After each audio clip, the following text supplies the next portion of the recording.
Jemaat yang dikasihi Tuhan, Irena, salam sejahtera dalam Tuhan Yesus Kristus. Kiranya berkat Tuhan limpah dalam hidup kita semua. Amin. Saat ini, kembali kita bersama-sama dalam program Renungan Eklesion, dan mari kita merenungkan firman Tuhan dalam Injil Yohanes pasal 20 ayat 24 sampai 29. Demikian firman Tuhan. Tetapi Thomas, seorang dari ke-12 murid itu yang disebut Didimus, tidak ada bersama-sama mereka ketika Yesus datang ke situ. Maka kata murid-murid yang lain itu kepadanya, "Kami telah melihat Tuhan." Tetapi Thomas berkata kepada mereka, "Sebelum aku melihat bekas paku pada tangannya, dan sebelum aku mencucukkan jariku ke dalam bekas paku itu, dan mencucukkan tanganku ke dalam lambungnya, sekali-kali aku tidak akan percaya." 8 hari kemudian, murid-murid Yesus berada kembali dalam rumah itu, dan Thomas bersama-sama dengan mereka. Sementara pintu-pintu terkunci, Yesus datang dan ia berdiri di tengah-tengah mereka dan berkata, "Damai sejahtera bagimu." Kemudian ia berkata kepada Thomas, "Taruhlah jarimu di sini dan lihatlah tanganku. Ulurkanlah tanganmu dan cucukkan ke dalam lambungku, dan jangan engkau tidak percaya lagi, melainkan percayalah." Thomas menjawab dia, "Ya Tuhanku dan Allahku." Kata Yesus kepadanya, "Karena engkau telah melihat aku, maka engkau percaya. Berbahagialah mereka yang tidak melihat, namun percaya."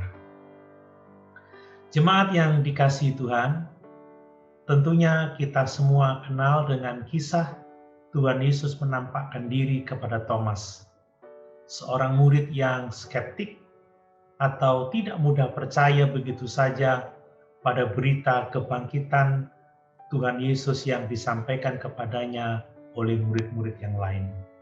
Saat Thomas mendengar dari murid-murid yang lain, "Kami telah melihat Tuhan," Thomas tidak langsung percaya dan ingin bukti.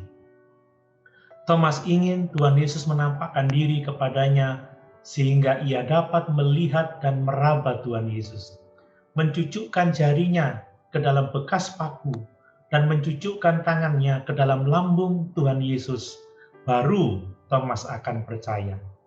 Terhadap keraguan Thomas itu, Tuhan Yesus tidak bersikap keras kepadanya.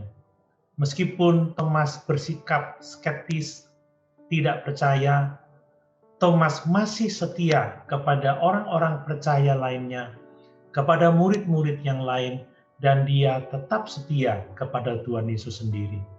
Ada orang-orang tertentu yang kadang-kadang dia perlu untuk ragu terlebih dahulu sebelum mereka sungguh-sungguh percaya kepada Tuhan.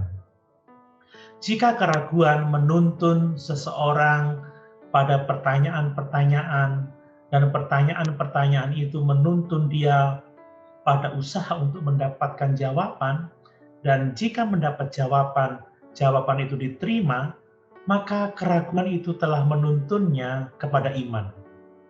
Tetapi jika keraguan menjadikan seseorang keras kepala, dan karena keras kepala dia menjadi tegar tengkuk, itu menjadi gaya hidupnya yang sombong, maka keraguan itu akan merusak iman. Jika ada keraguan dalam hidup saudara, jangan berhenti sampai di situ saja. Biarkan keraguan saudara menuntun saudara kepada iman, karena saudara terus mencari jawaban atas keraguan saudara di dalam Tuhan. Jemaat yang dikasihi Tuhan, dari kisah yang kita baca, akhirnya Tuhan menampakkan diri kepada Thomas dan mempersilahkan Thomas melihat dan meraba tangan dan lambungnya agar Thomas percaya. Saat Thomas menyatakan imannya dengan mengatakan, "Ya Tuhanku dan Allahku," maka Tuhan berkata, "Karena engkau telah melihat aku, maka engkau percaya. Berbahagialah mereka yang tidak melihat, namun percaya." Perhatikan bahwa tubuh kebangkitan Tuhan Yesus itu sungguh unik.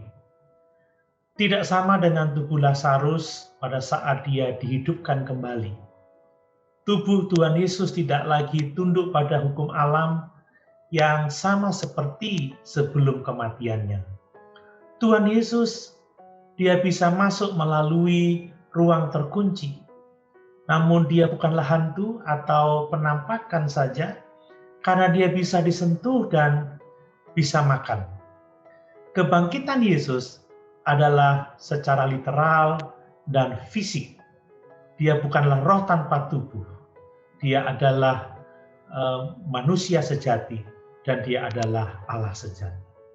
Nah, jemaat yang dikasihi Tuhan, pernahkah saudara berharap dapat benar-benar melihat Tuhan Yesus, menyentuhnya dan mendengar kata-katanya seperti yang dialami oleh Thomas? Adakah saat-saat sekarang ini saudara ingin duduk bersama-sama dengan Tuhan Yesus dan mendengarkan firman-Nya? Jangan kecewa kalau Tuhan tidak menampakkan diri kepada saudara seperti Ia menampakkan diri kepada Thomas dan murid-murid yang lain. Sebab Tuhan Yesus memiliki rencana yang jauh lebih indah dari itu semua. Tuhan Yesus tidak membatasi dirinya pada satu tubuh fisik, tetapi dia ingin selalu bersama-sama dengan saudara. Bahkan saat sekarang ini, dia menyertai saudara melalui Roh Kudus, yaitu Roh Penolong itu.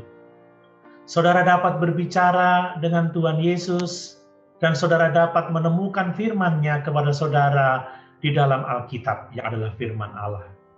Tuhan Yesus bisa menjadi nyata bagi saudara seperti dia nyata bagi Thomas. Jemaat yang dikasihi Tuhan, beberapa orang berpikir bahwa mereka akan percaya kepada Yesus jika mereka dapat melihat tanda atau mukjizat yang nyata. Tetapi Tuhan Yesus berkata, kita akan berbahagia jika kita percaya sekalipun kita tidak melihat. Kita memiliki semua bukti yang kita butuhkan tentang Tuhan Yesus yang bangkit itu melalui kesaksian para rasul yang tertulis di dalam Alkitab. Penampakan fisik Tuhan Yesus tidak akan membuatnya menjadi lebih nyata bagi kita daripada yang kita alami sekarang dengan melihatnya melalui Alkitab yang adalah firman Allah. Haleluya! Tuhan Yesus